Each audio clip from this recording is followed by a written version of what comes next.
Alors, bienvenue dans cet épisode. Amélie, je suis trop contente de te retrouver ici. Entre sorcières, on va redémystifier ce terme-là. Mais Amélie, en fait, je la connais parce qu'on est entrepreneurs toutes les deux, qu'on chemine ensemble dans l'univers d'Olivia Sotero, on est dans le mastermind Oasis ensemble. Et en fait, l'énergie d'Amélie m'a subjuguée lorsqu'on s'est vu au mois de novembre 2024. T'as emmené les femmes à danser dans leur féminité, leur sensualité sur Iconique. Et voilà. Et là, on est là aujourd'hui et j'ai envie que tu nous dises qui tu es, quelle est ta magie, ton parcours. On veut tout savoir. Tout d'abord, merci beaucoup Laurence de m'accueillir dans ton podcast et sur ta chaîne YouTube. Je suis vraiment ravie d'être là parce que je te suivais sur les réseaux grâce à notamment au réseau d'Olivia. Et quand je t'ai vu ce 16 novembre sur scène, j'étais extrêmement touchée par ta présence et le message que tu as transmis. Donc je suis très heureuse aujourd'hui qu'on puisse connecter et échanger sur ce qui m'a touchée dans ton parcours à toi. Donc, qui je suis, c'est un grand mot. Donc, je m'appelle Amélie Crépeau. Euh, je suis une ancienne orthophoniste. J'étais orthophoniste en salariat pendant 7 ans, mais je ne me sentais pas à ma place. Alors que pourtant, c'est un métier reconnu. J'ai passé un concours très sélectif pour pouvoir y être. Mais j'avais des conditions de travail de rêve, un bureau 24 mètres carrés lumineux, les enfants qui venaient un par un en séance, la vue sur un parc magnifique avec les bébés écureuils au printemps. Enfin, le rêve, quoi. J'avais toutes les vacances scolaires, mais pourtant, je me sentais pas à ma place. Et en fait, c'est arrivé, mais quasiment dès le début. Et je me dis, il me manque un truc, il me manque un truc. C'est ça, mais c'est pas ça. Je sais que je veux accompagner, mais alors je savais pas si je devais faire une formation complémentaire ou si je devais carrément changer de voie. Mais bon, j'étais pas du tout prête à l'époque. Donc j'ai laissé ça de côté et au fil du temps, le... j'ai cheminé et j'ai cherché la réponse à l'extérieur de moi. Ça ne donnait rien. Et parallèlement à ça, j'avais des symptômes. J'étais extrêmement fatiguée. Et c'est une fatigue très mentale qui m'empêchait vraiment de réfléchir. Je dormais énormément. Et pour pouvoir danser le soir, parce que la danse est ma passion depuis toute petite, je faisais des siestes 2 à 3 heures. Je ne vivais... En fait, tout mon temps libre, je le passais à dormir. Et j'ai commencé, parce que je me suis écoutée, j'avais commencé à me reconnecter à mes émotions, à mon intuition. J'avais fait ce travail-là. Et j'ai senti que j'étais appelée à aider les femmes à être plus à l'aise, à être plus confiantes. Au début, c'était juste ça. Et j'ai commencé à proposer des ateliers pour aider les femmes à prendre confiance dans leur corps, à révéler leur sensualité. J'en ai fait plusieurs, c'était à chaque fois waouh, je me sentais hyper bien, j'adorais ce que j'apportais, je voyais le avant-après et un beau jour, je sais plus, c'était au bout du combienième stage, je me suis dit mais c'est ça que je veux faire en fait, je veux révéler les femmes. Vraiment, le fait de les voir comme ça arriver, toutes timides au début du stage et à la fin en mode Beyoncé, je me suis dit, mais c'est ça que je veux faire. Je veux révéler les femmes. Et donc, je m'intéressais au coaching depuis un petit moment et je me suis dit, ben ouais, je pense que je vais faire ça. Sauf que j'ai demandé à réduire mon temps de travail pour pouvoir me consacrer à ce projet, mais j'étais encore pas prête. J'ai fait ma rentrée, j'avais mes vendredis de libre et je me suis dit, non, mais finalement, c'était accepté, hein. J'ai fait, non, mais finalement, je vais rester en temps plein. Bon, c'était un temps plein tranquille, hein. C'était pas un 35 heures non plus, mais quand même. Donc, j'étais pas prête. Donc, je suis retombée, voilà, j'étais toujours dans mes séances, toujours fatiguée. Je me suis dit, de toute façon, tout mon temps libre, je vais le passer à dormir. Ça sert à quoi d'avoir plus de temps libre? Donc, quelques mois après, le confinement est arrivé. Et là, j'ai eu du temps. Du temps, enfin, moi, je vois toujours les événements de la vie, j'essaie toujours de voir qu'est-ce que je peux en tirer. Je me dis, la vie m'offre quoi? La vie m'offre du temps. Ok, au début, je me suis reposée. Une fois que j'étais un peu plus requinquée, je me suis dit, ah, mais tiens, si j'essayais de développer ce projet-là, si j'essayais de faire des séances, etc. Puis j'ai vu que il me manquait, je savais conseiller, mais je savais pas faire en sorte que les personnes appliquent. Donc je me suis dit, il manque peut-être des outils. Donc c'est là que j'ai commencé à me former au coaching. Et c'est là qu'a commencé ma toute première formation, qui était la première d'une longue suite parce que j'adore me nourrir intellectuellement. Et au cours de ce parcours, je découvre que je suis hypersensible. Mais pas que.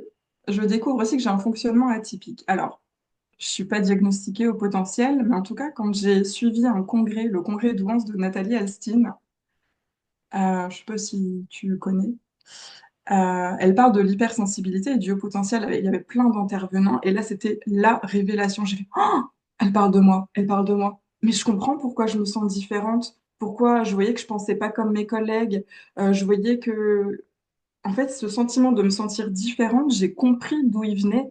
Et là, ça a été un oh, mais c'est ça. Et c'est là que j'ai commencé à comprendre comment je fonctionnais, à me reconnecter à qui j'étais. J'ai pris conscience de mes besoins spécifiques, qui sont des besoins qui sont pas mentionnés dans la vie de tous les jours. Oui, on dit besoin de prendre soin de soi, les besoins de base, etc. Mais les besoins spécifiques de l'hypersensible atypique, le besoin de connexion émotionnelle, le besoin de profondeur, le besoin de stimulation intellectuelle, le besoin de sens. Tout ça, j'ai fait, oh, mais c'est vrai, et je ne nourris pas ça. Parce que, en fait, pour moi, l'orthophonie, c'était intéressant, mais ça me passionnait pas. Donc, contrairement à mes collègues, j'avais pas envie de rentrer le soir et de lire des bouquins sur l'orthophonie. Je fais, mais pourquoi ils font ça? Hmm. Et j'ai compris qu'en fait, je les jugeais parce que bah, c'était pas ma passion. Contrairement à elles, c'était leur passion, elles se sentaient à leur place, ça les animait. Et donc, c'est là que j'ai retrouvé mon énergie, quand je me suis reconnectée à qui j'étais. Mon énergie, mon élan de vie à me lever le matin surtout, tu vois. Donc ça, c'est arrivé tout en même temps avec ce confinement. Et t'as mêlé Ouais. la danse, du coup, au coaching. Comment ça s'arrime les deux? Oui, alors, maintenant que j'ai allié, que j'avais au départ la danse, mais je faisais avec mes outils, voilà, ce que j'avais sous la main, donc juste la danse. Et je les ai alliés aussi aux outils de coaching, alors notamment à l'approche sur la régulation du système nerveux, avec tout ce qui est les états de survie, les moyens de libération émotionnelle. Et donc, je propose aussi des ateliers qui allient les deux. Alors, il y a une partie, alors j'appelle ça coaching, comme ça tout le monde comprend, cercle de femmes, coaching, voilà, c'est entre les deux, et où je viens apporter des notions pour dédramatiser tout ce que sont les insécurités, le manque de confiance en soi, qu'en fait, c'est juste une expression du système nerveux qui est en manque d'insécurité, et que c'est pas la personnalité de la personne, et qu'elle peut s'en sortir. Et donc, voilà, c'est animé sous forme d'un cercle de femmes où chacune prend la parole, exprime, voilà, ce qu'elle veut libérer. Et après, on passe à la partie danse. On vient. Alors, autant je propose des cours de danse axés sur la technique, autant là, ces ateliers-là, c'est plus de l'expression libre. Où on vient, au début, on se déplace, on marche, en se mettant dans la peau de la femme confiante qu'on a envie d'être. Donc, certaines, c'est Beyoncé, d'autres, c'est plus quelque chose de gracieux.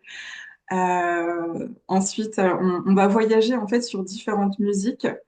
Euh, pour incarner différentes facettes, jusqu'à la facette où on est ultra sensuel, ultra sexy, on finit par se rouler par terre même. Et là, c'est des moments de libération, mais les femmes, au début, elles osent pas. Si je le propose en début d'atelier, non, ça passe pas. Mais à la fin, là, si on est en mode lionne, on joue avec les cheveux et tout, et en fait, ça, elles adorent. Et c'est des vrais moments de libération et d'expression de soi. Donc, c'est dans ces ateliers-là que j'allie les deux.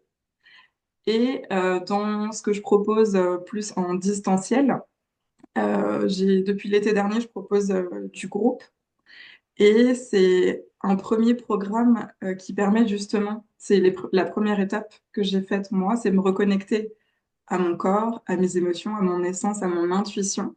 Et donc, il y a toutes ces notions de système nerveux, de libération émotionnelle, gestion des émotions, et on fait aussi de la pratique de libération par la danse. Voilà. Donc, voilà le lien entre comment j'ai réussi à allier mes différentes facettes. Et en même temps, ça a tellement de liens. Enfin, pour moi, c'est Oui, une évidence, en oui. fait. on part dans la pratique corporelle et pas juste dans le corps mental et le système nerveux. Et en même temps, c'est un vrai point ce que tu dis, cette insécurité, elle est commune quand même à beaucoup, beaucoup d'êtres humains.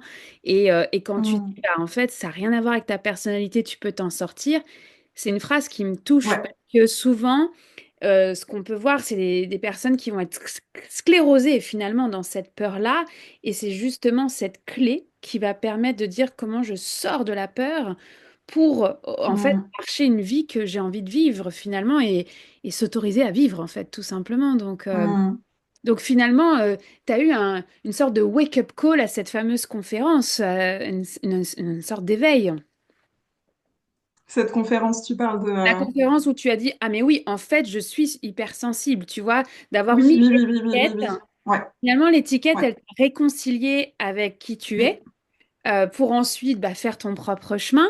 Mais moi, j'ai presque envie de te dire, ok, et ton côté sorcière dans tout ça, comment, Mm. tu sais, ton cheminement spirituel et personnel, est-ce qu'il est là depuis le confinement et cette révélation et cette étiquette? Il est là depuis toujours? Comment, toi, tu abordes ça?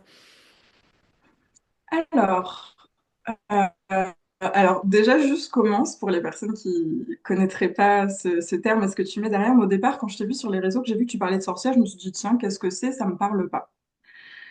Et en fait, j'ai compris, toi, ce que tu voulais dire, parce que toi, tu es chamane. Et ce que tu veux dire par là, c'est, enfin, comme la manière dont moi je l'ai compris, c'est les hypersensibles avec des dons.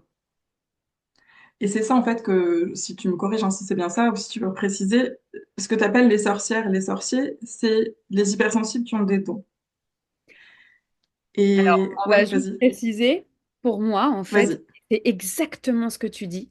C'est des hypersensibles, mais tu vois, il y a une notion de... on a tous, en fait, cette hypersensibilité et on a tous des dons. Ça, c'est ma croyance, Hmm, moi, à laquelle je crois profondément. C'est qu'on a tous, et on n'est pas... On n'en fait pas quelque chose de spécial ou on n'est pas des êtres supérieurs parce qu'on est sorcière ou on est magicien.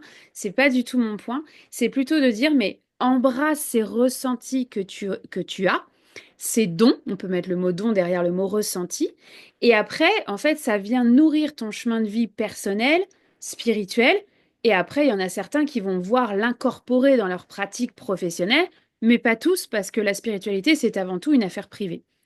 Donc, moi, j'aime vraiment que tu me dises, ouais, moi, ça résonnait pas trop le mot sorcière, puis c'est juste parce qu'il y a plein, plein de gens pour qui ça résonne pas.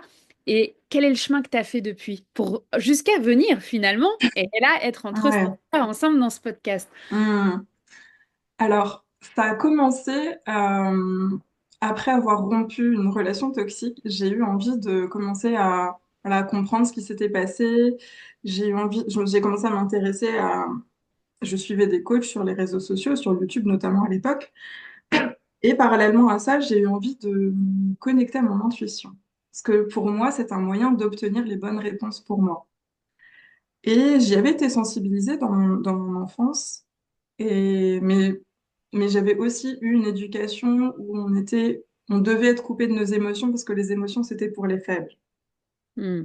Donc j'étais, malgré le fait que je dansais depuis toute petite, j'étais déconnectée de mon corps et de mes émotions parce qu'il y avait ce conditionnement-là, tu dois être forte. Et une crépeau, ça doit être forte. Ça ne stresse pas, ça pleure pas, c'est fort. Voilà, c'était vraiment ça. Et donc je m'étais coupée vraiment de tout ça. Heureusement que j'avais la danse qui me permettait de m'exprimer, de libérer, parce que sinon j'aurais dû faire, je sais pas, peut-être 26 burn-out sans la danse. Tellement j'étais déconnectée. Et en fait, j'ai eu après avoir rompu, décidé de rompre cette relation-là, je me suis dit, mais tiens, j'ai envie de me retrouver, de me comprendre, de m'écouter et de savoir quelles sont les réponses pour moi. Donc, j'ai entamé ce processus. Donc, évidemment, j'ai eu plein de libérations, des choses qui n'étaient pas forcément très agréables, mais c'est par là que j'ai commencé. J'ai appris à m'écouter, je me suis reconnectée à mes émotions, j'ai commencé à essayer, comme je pouvais, de gérer mes émotions à l'époque. Et ça a vraiment été là, mon premier passage, mes premières étapes à moi et le premier lien à la spiritualité. Et ensuite, euh, donc voilà, les années sont... Et c'était par période. Des fois, je me disais, ah tiens, je vais me reconnecter à mon intuition, puis j'oubliais. Puis je revenais, puis j'oubliais. Et en fait, c'est grâce à cette écoute de moi, de ce qui vibrait en moi, que j'ai fait ma reconversion professionnelle. Parce que je sais que si ça résonne en moi, si ça vibre en moi, c'est que c'est fait pour moi. Et que juste, c'est des appels de mon corps, de mon intuition qui fait, eh oh, il est par là le chemin. Et que même si j'ai peur, même si j'ai peur, bah, c'est là que je dois aller. Et pour moi, la vie est courte et je veux pas perdre de temps. Et ma pire peur, ce serait de, le jour de ma mort, de me dire, ah putain, je regrette, j'aurais dû faire ça. Hmm. Moi, je veux pas vivre, je veux pas, enfin, mourir avec ça, en gros. Et, hum, et c'est pourquoi je me suis dit, au début, quand je me suis lancée dans la formation, je fais, ah, ça veut dire qu'il va falloir que j'ouvre mon entreprise. Alors au début, j'avais essayé de proposer des ateliers là où dans l'école où je travaillais, et puis j'ai vu que ça prenait pas. Ma chef, ça lui parlait pas. Je fais, bon, même si j'étais bien vue, j'espérais que mais non, ça n'était pas passé. Je fais, ah, ça veut dire que je vais devoir me lancer à mon compte. Et je fais, ne vois pas plus loin. C'est quoi le prochain pas? Qu'est-ce qui t'appelle? C'est ça. Bon, ok, j'y vais. Premier pas. Ensuite, deuxième pas. Ensuite. Mais heureusement que je savais pas où j'allais, sinon j'aurais flippé, j'aurais pas fait. Je suis super contente du chemin parcouru, mais en fait, anticiper trop, vu que je suis de nature anxieuse, anticiper trop loin en me disant, oh, je vais devoir faire des lives, je vais devoir ouvrir mon entreprise, oh mon Dieu, je vais avoir des responsabilités, etc. Ben, heureusement que j'ai pas écouté ces peurs-là, que je me dis, ok, ça m'appelle, donc j'y vais. Quel est mon premier pas? Donc c'est ça, c'est cette confiance en mon intuition. Tu vois, vraiment, pour répondre à ta question, c'est cette confiance en mon intuition, c'est vraiment ce premier truc. Et puis après, j'ai remarqué, alors mon chéri il s'amuse à ça, il me pose des questions, il me fait des devinettes, et j'ai remarqué que je voyais les réponses par image. Et bien souvent, je me dis, mais comment tu fais? Donc il y a ça, et ça m'aide énormément dans mes accompagnements, parce que quand je vois une personne, je lis la personne. C'est-à-dire que je vois son potentiel, je vois où elle n'est pas alignée, et j'arrive, en me connectant à elle, à comprendre pourquoi elle n'est pas alignée. Et des fois même sans faire exprès, quand j'explique qu'est-ce que c'est une peur, une croyance limitante, etc., sans faire exprès, je donne le nom de sa pire peur. Mais je me rends pas compte. Mhm. Je dis, ah bah tiens, par exemple, je vais te dire ça, la peur de pas être légitime, la peur de machin, puis elle me fait, je vois dans ses yeux, je fais, oh mince, je viens de toucher un truc. Ouais. Ouais. Bah, j'ai pas fait exprès, mais voilà.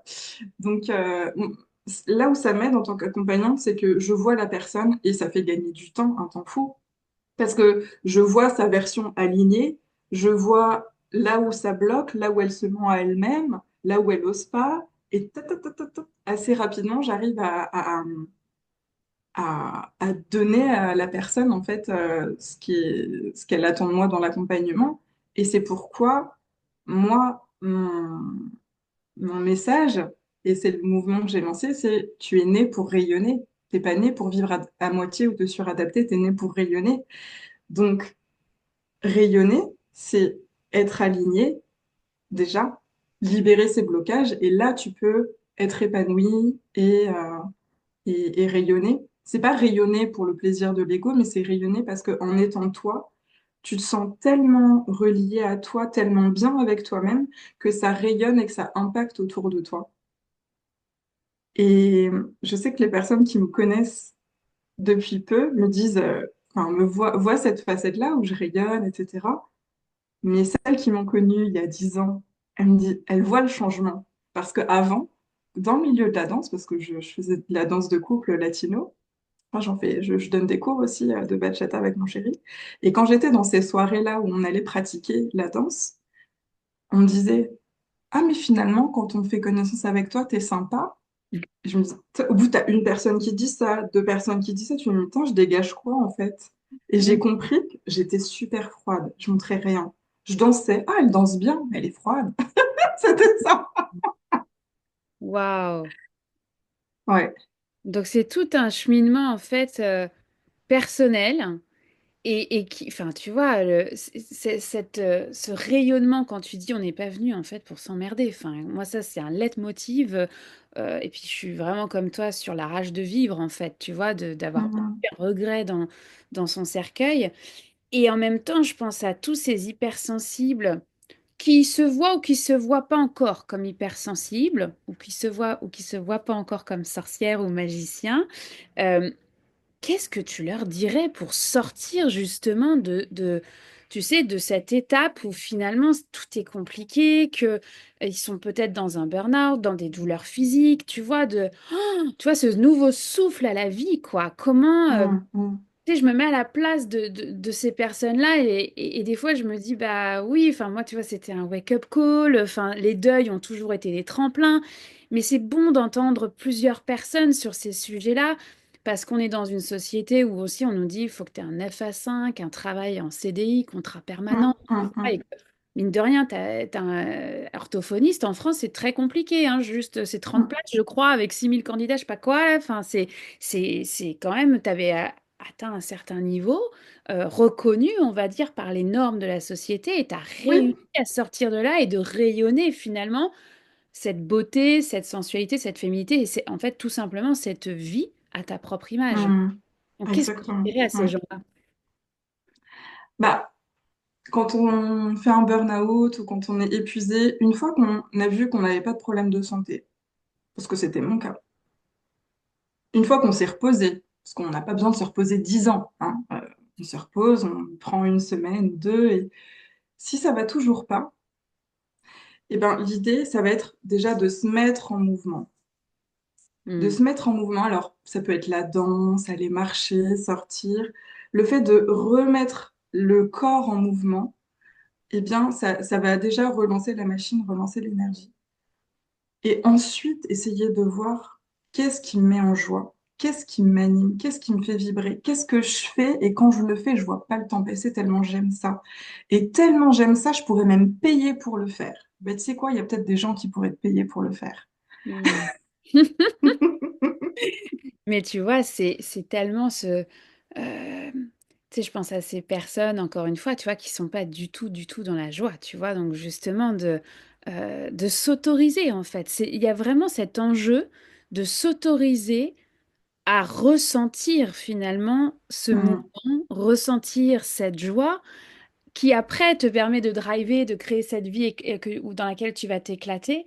Mais cette partie de s'autoriser, tu parlais tout à l'heure d'un terme que j'aime beaucoup, c'est au lieu de regarder à 10 ans ce qui s'en vient pour mm, toi, parce que c'est flippant, c'est... Enfin, tu vois, moi j'étais au Québec, quand j'ai su que sur un coup de tête que je rentrais en France, tu m'aurais dit ça 10 ans avant, j'aurais, je pense, rien mis en place, tu vois, je serais restée mm, responsable mm. communication et c'est tout. Et tu parlais tout à l'heure ok, ce premier pas, ce deuxième pas, justement, qu'est-ce qui t'a aidé à faire ton premier pas, ton deuxième, puis ton troisième? La confiance que j'avais en mon intuition. Hmm. Et que si mon intuition me donne cette info, ce ressenti-là, c'est que je dois y aller. C'est que c'est fait pour moi. Et c'est vraiment ouais, ce travail autour de l'écoute de soi qui m'a aidée. Et je me suis dit, même en me lançant juste dans ma formation, dans ma première formation de coaching, quand j'ai vu le budget, j'ai fait, ah, quand même. Puis je me suis dit, mais si j'en fais rien, je fais au pire, j'aurais appris quelque chose. Au Hmm. pire, ça m'aura fait travailler sur moi. Je risque pas grand-chose. À part de l'argent. Et tu sais, tu me fais penser la première fois où j'ai investi comme ça. Alors, c'était avec Mélanie Anne Leyer, une Canadienne que j'adore. Ouais, Bah, d'ailleurs, j'ai rencontré Olivia Sotero dans Alpha Femme. Et je me vois d'accord. en train de faire ce virement de 4000 $ pour 15 jours de programme. Et là, je me dis, mais c'est pas possible. Mais t'es folle. T'es folle de Mm. mettre 4000 $ canadiens pour 2 semaines. Ça s'appelait Femme Fatale. Et en fait, on est 5 ans plus tard. Et je peux encore vous dire, c'est le programme, moi, qui a été le plus bouleversant, justement, pour aller écouter cette femme à l'intérieur de moi. Il y en a eu d'autres derrière, mais forcément que ce premier, il a toujours une saveur, un peu comme toutes les premières fois, finalement, ça a une saveur particulière. Et comme tu dis, finalement, ce n'est que de l'argent. Et que bah, Mm. quand tu dépasses cette peur dans ta relation à l'argent, justement, bah, après, t'en veux d'autres.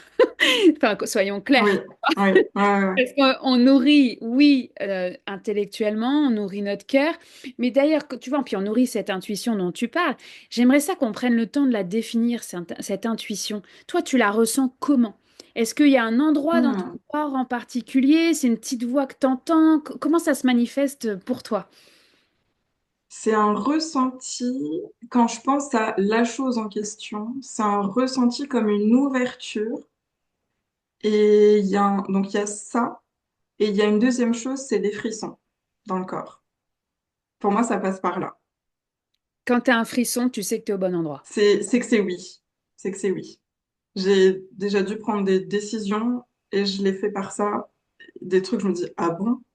J'y suis allée et oui, j'ai confirmé que c'était bien ça. Excellent. Et je m'amuse avec mon intuition. Même juste pour l'histoire d'un PV, je me dis, tiens, on va voir. Attends, j'ai pas eu le temps de voir si c'était mon intuition ou c'était une peur de. J'ai pas le temps là de mettre des sous dans le parc j'ai un rendez-vous là dans 1 minute. Ça dure qu'un quart d'heure, ils vont quand même pas passer. Oui, mais j'ai eu ce petit ressenti qu'il fallait quand même que je mette. D'habitude, ça passe, mais là, on sait jamais, tu vois.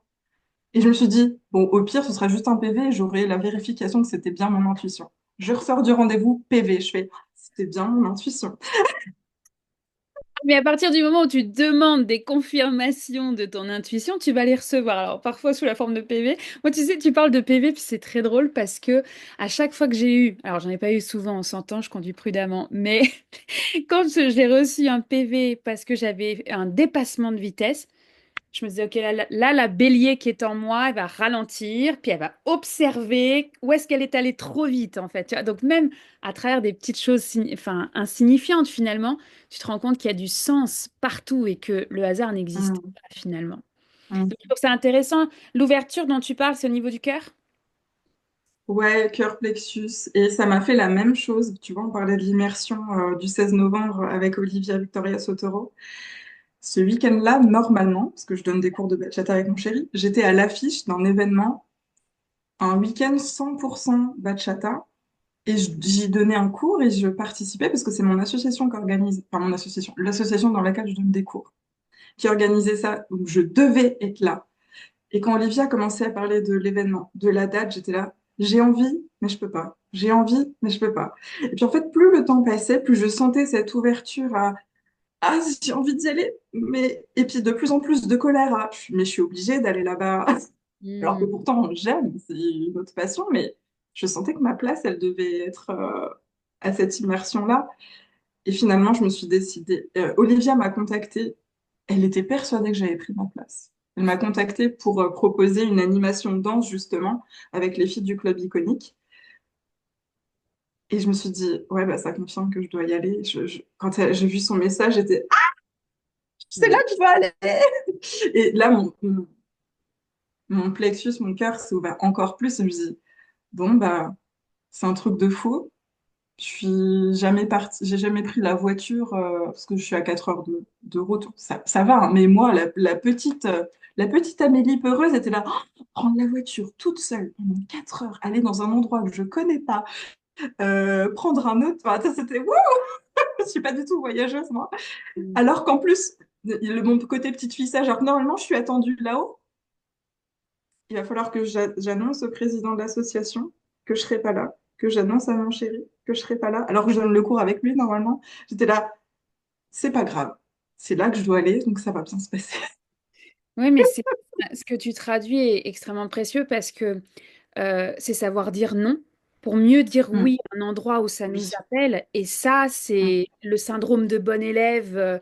Bah non, mais j'ai donné ma parole, puis je veux bien faire les choses. Tu vois, il est humain finalement, ce syndrome-là. Et en Mm. même temps, bah, quand tu as cet appel du corps d'aller ailleurs, c'est voilà, c'est un défi finalement. Puis là, ce que tu nommes, c'est le regard des autres.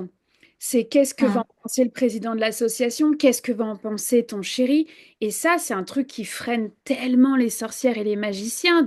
On tremble, mais parce qu'on a peur de perdre cette crédibilité ou l'amour même des autres, en fait. Et moi, ce que j'aime dire, c'est, ben, j'ai autant tremblé. Moi aussi, j'ai très, très, très peur du regard des autres. Et encore, il y a toujours des Mm. passages, en fait, hein, de Bah oui, communication, moi hein. aussi, hein. Mm. Je veux dire, c'est normal, on est humain, en fait. Pour moi, une sorcière, elle est avant tout humaine, quoi. Et en même temps, c'est tellement intrinsèque à l'intérieur de toi que tu ne peux pas ne pas y aller, quoi. Ça te pousse Oui. en avant peu importe ce qu'ils vont en penser. Et le chemin, et j'aimerais avoir ton parcours toi aussi là-dessus, c'est finalement à chaque fois que j'ai tremblé de peur, à chaque fois que, tu vois, même femme fatale, quoi, tu vois, même un Mm. programme X ou Y, moi je disais pas à mon mari, ça fait 21 ans que je suis avec lui, je disais pas non, non, j'investis mes sous, t'inquiète, enfin, tu vois. Et en fait, j'investissais. et je me transformais au fur et à mesure. Et forcément que, bah, après ça, on a eu les discussions plus tard. Et en fait, c'était pour lui bah, une révélation de voir le résultat finalement. Mais c'était plus dans une énergie de devoir prouver à l'autre que ça valait le coup, tu vois. Mais que c'était finalement toi qui suivais cette intuition-là. Et donc, ce que je me suis rendu compte, c'est qu'à chaque fois que je tremblais, bah, en fait, je gagnais plus que ce que je croyais perdre. Hum, hum. Tu confirmes toi aussi dans Ouais, ton parcours ou pas? ouais, et même, donc évidemment, l'histoire du regard des autres, mais moi, t'en as parlé tout à l'heure, je voulais rebondir aussi là-dessus, mais qu'est-ce que je suis en train de faire? Je me reconnais pas. Tu sais, moi, là, t'as la petite Amélie Peureuse qui est là. Putain, mais je suis en train de faire quoi, là? Mm, Je suis, wouh, je fais quoi? Mais tout en ayant en même temps cette sécurité de ça va bien se passer, mais en même temps, je me choque moi-même, tu vois. Moi, je fais ça. Moi, je vais aller à une immersion mm, alors que je suis attendue ailleurs, alors que je vais prendre la route, je vais prendre un hôtel toute seule et je connais, bah, juste via les réseaux, je connaissais quelques personnes. Mais en fait, je me suis sentie tellement à ma place mm. que, Ah, puis, tu rayonnais. Enfin, moi, pour le coup, j'y étais à cette immersion.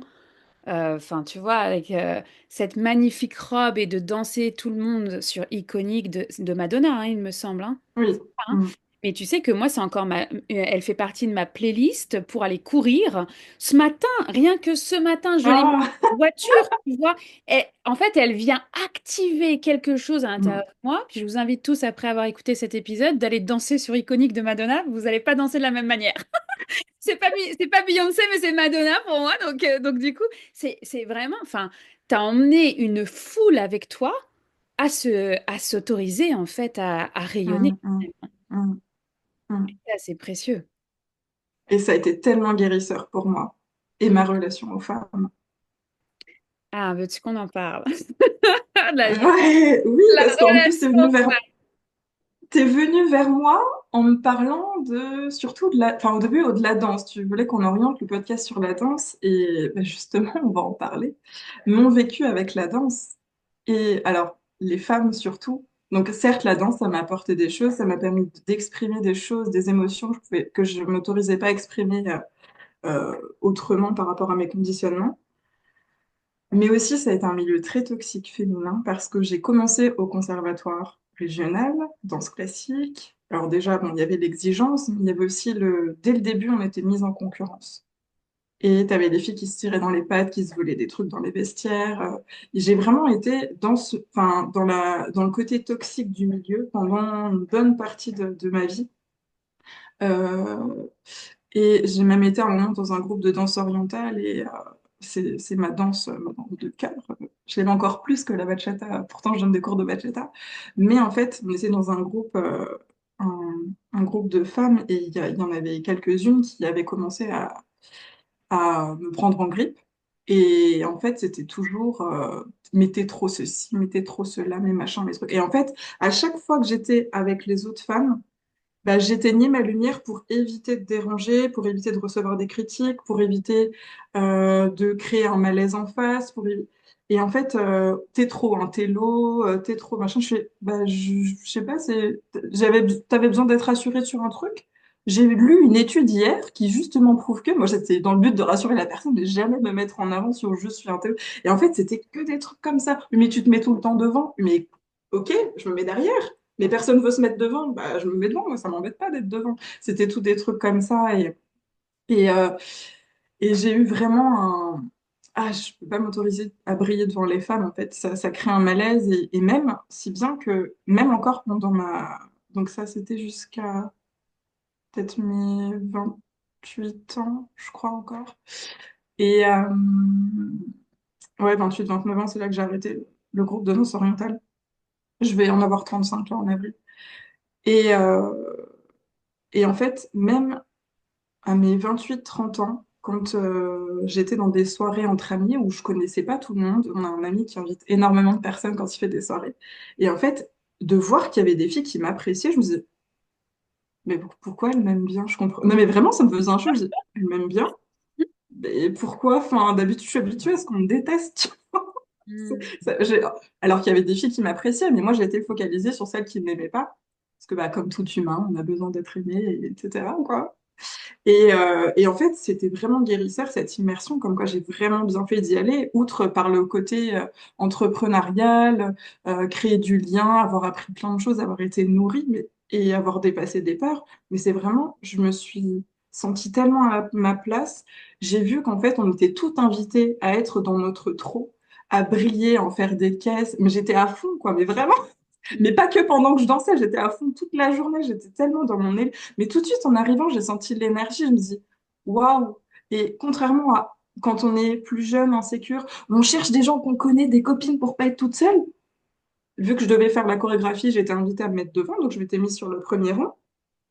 Et en fait, bah, j'étais bien toute seule, en fait. Mm. Et en même temps, j'ai connecté avec des femmes, et il y en a une notamment qui est venue me voir, je sais pas si elle écoutera ce podcast, qui est venu me voir à la fin de la représentation sur scène et qui m'a dit, Amélie, faut que je te dise, d'habitude, une femme comme toi, elle m'aurait déclenché, mais là, je te remercie de rayonner comme tu rayonnes. Waouh. Et là, j'étais là. Bah déjà, merci de venir me le dire parce que enfin, je trouve ça beau de t'autoriser à me le dire. Et je dis merci parce que alors, je suis contente de te donner, d'avoir créé ça chez toi. Et en même temps, je te remercie parce que là, tu guéris mon petit cœur de cette autorisation que je reçois à en faire trop, à être dans ma féminité, dans ma sensualité, à oser rayonner. Et c'est cette peur-là qui m'a vraiment alors, c'est pas que par rapport des femmes, hein, mais qui m'a vraiment bridée sur le fait de prendre ma place en tant que femme, en tant qu'entrepreneur. C'est cette peur d'être jugée par les autres femmes, d'être jugée de trop et de finir par ne plus être aimée. Et là, en fait, je me suis sentie tellement bien que voilà. Mais c'est tellement précieux, Amélie, que tu le partages. Et tu vois, Ouais. ces injonctions de la féminité, mine de rien, faut rester petite avec un beau couvercle sur la tête, puis parce qu'au cas où tu ferais de l'ombre, en fait, à une autre, Mm, moi, c'est ce qui m'a mm, le plus freiné. J'ai eu mm. hyper Ah, toi peur. aussi. Ah bah bien sûr. Et en fait, c'est le pire, ça a été les injonctions de la féminité associée à la spiritualité. Ça, Ah là, oui. ça a été un vrai morceau. Autant, bon, bah, en fait, c'est que maintenant, avec le recul, tu sais, que tu dis, bon, bah, ok, devenir naturopathe et rayonner en fertilité, endométriose, travailler avec des médecins, tu vois, c'était déjà un cap à l'époque. Aujourd'hui, je dis, bah, Oui. oui, ça va, c'était facile. Mais en fait, à l'époque, ça Oui. n'existait pas de dire que Ouais. j'étais chamane. Mais avant, mais t'aurais Ah bah dit ça, en oui. début, tu l'as dit en début de podcast. Mais moi, j'ai tremblé comme une feuille de dire que j'étais chamane. Aujourd'hui, dire, bon, Mm. la spécialité, c'est la sexualité. Tu vois, c'est encore bah, une Mais pour étape. qui elle se prend? Mais pour qui elle se prend? Puis les puristes vont dire, non, mais attends, chaman et sexe, elle a rien compris, Ah oui, en plus. elle est pas intègre. Enfin, tu vois. Mais ça, Ah finalement, oui. c'est un discours que même moi, je me donne à l'intérieur. Et donc, il faut dépasser ça. Et que bah, dans 2 ans, j'en rigolerai. Et voilà. Mais en fait, je le partage parce qu'il y a des personnes qui vont écouter cet épisode et qui vont se dire, ah tiens, tiens, tiens, je me reconnais dans je vais pas Mm. trop briller parce que ma belle-sœur ceci, ma copine cela, ma cousine. En fait, on se juge entre femmes. Alors, je peux pas parler des hommes, je me sens pas homme, mais entre femmes, il y a quelque chose de collectif finalement. Mais Mm. en fait, moi, je le remonte aux sorcières. Qui a condamné les sorcières et à les brûler? Enfin, je veux dire, c'est d'autres femmes et d'autres hommes qui ont envoyé ces femmes sur le bûcher, qui étaient dans leur pleine puissance, leur plein pouvoir, qui étaient au contact de leur intuition, de leurs dons, de leur hypersensibilité, et qui assumaient. Donc forcément, nous, on a cet inconscient collectif, ces mémoires karmiques à défaire pour justement s'autoriser à être qui on est et à rayonner de nous. Mm. Donc, bah, la guérison de la sororité, malheureusement, ça fait partie des blessures à surmonter pour pouvoir justement s'autoriser Mm. à assumer cette pleine féminité telle que tu l'as fait au mois de novembre et tous les jours même. Tu sais pas juste être sur scène. Mm. Moi, c'est le podium de ta vie. C'est pas juste le podium le jour J d'une immersion. Donc Oui. Mm. voilà. Donc merci mille fois d'oser le dire en fait, oser le partager parce Mm. que c'est un sujet qui est quand même pas mal tabou encore. Donc voilà, donc Amélie, qu'est-ce que tu dirais, tu sais, pour conclure cet épisode? Est-ce que tu as, je sais pas moi, un livre à conseiller, un film à voir, j'en sais rien, tu vois, tu sais, cet input pour mettre les femmes et puis les magiciens aussi à se mettre en action suite à ton épisode? Eh ben, ce serait ni un livre ni un film. Ce serait, quand t'as un coup de mou, mets ta musique préférée. Genre ta musique où tu te sens genre badass, enfin ce que t'as envie de ressentir, badass, joyeuse, femme fatale, mais de la Beyoncé si ça te parle, Madonna si ça te parle, enfin bref, choisis une musique. Tu sais que quand tu la mets, ça réveille un truc en toi et danse. Laisse ton corps aller. Danse comme si personne te regardait. De toute façon, au pire, il y a que ton chat qui va te regarder là, si t'es dans ta chambre. Mais vraiment, en fait, incarne cette nana qui est pleinement dans son corps et qui en a rien à foutre de ce que les autres pensent et qui s'autorise à exister. Voilà. J'adore C'est, que même ta conclusion, elle est du mouvement finalement. Arrêtons oui, de toujours être à nourrir et à dire, OK, il me faut encore 50 oui. 000 livres de développement personnel. Tu vois. Ça, c'est un vrai problème parce que j'ai des personnes, donc j'ai ouvert mon entreprise en 2021. J'ai des personnes qui ont fait mes premiers rendez-vous découvertes en vue d'un accompagnement, qui n'ont toujours pas pris d'accompagnement, qui reviennent de temps en temps vers moi, mais elles sont toujours dans ah oui, mais je lis tel livre, j'apprends. Oui, mais tant que tu restes là dans ta tête, tu peux pas l'incarner, l'implémenter. La neurobiologie, donc, qui s'occupe du système nerveux, les dernières recherches prouvent que 80% des messages nerveux qui circulent dans ton corps vont de ton corps vers ton cerveau. 80% et 20% vont de ta tête vers ton corps. Donc si tu t'occupes que de ta tête, t'es vachement limité, tu vois? Ouais, ouais. Et c'est pourquoi j'encourage à se mettre en mouvement On a parce oublié. que ouais, c'est ton corps qui va donner la direction, la physiologie à ton cerveau. Et si tu te sens comme ça, voûté, et que tu répètes des affirmations positives parce qu'on t'a dit qu'il fallait j'ai confiance en moi, ton corps il fait bah non, t'as pas confiance en toi, regarde comment tu te tiens. Alors que si t'es là, tu te tiens droite, t'avances, tu danses, là t'envoies toute la physiologie et l'état de confiance de ton système nerveux est réveillé et il se dit, ah, elle se tient droite, elle bouge, elle prend de la place, ça veut dire qu'elle est en sécurité. Donc, tu envoies les informations à ton cerveau que tu es en sécurité. Et donc là, bam, ça change tout. J'adore et tu vois, ça me ramène à cette conférence avec Tony Robbins où on commence avec un coach sportif. Et le coach Ah, sportif, en fait, tu vois, il te dit, mets-toi debout. Et là, il te fait faire semblant de courir, tu vois, sur une musique hyper dynamique. Tu te rassois et là, tu es prêt, en fait, à nourrir ensuite la tête et les messages que tu dois recevoir de cette conférence. Et à chaque fois, je me dis, mais les Américains, ils ont tout compris. Nous, et en hum, eh ben, j'ai envie de dire, parce que moi je suis franco-québécoise, donc j'aime ça nourrir les deux parties de moi. Je dis, mais attendez, mais la France, enfin, les reines de beauté, de l'élégance, c'est, enfin, go quoi. Donc retrouvons cette danse-là. Puis évidemment que les Américaines et les Canadiennes et autres cultures, vous avez ça en vous, les Latinos, vous savez tellement bien mieux danser que nous, en fait. Donc voilà, donc en fait, c'est simplement voilà, ce mouvement dont tu parles. Il est crucial et c'est comme si on avait oublié que bah tu vois le sport ça fait chier, faut que je mette ça à mon horaire, enfin tu vois et donc hum. du coup bah, on préfère zapper sur Netflix ou Disney Plus pour ceux qui ont des enfants tu vois et voilà ou de son téléphone voilà de scroller les réseaux sociaux plutôt que de se mettre en mouvement.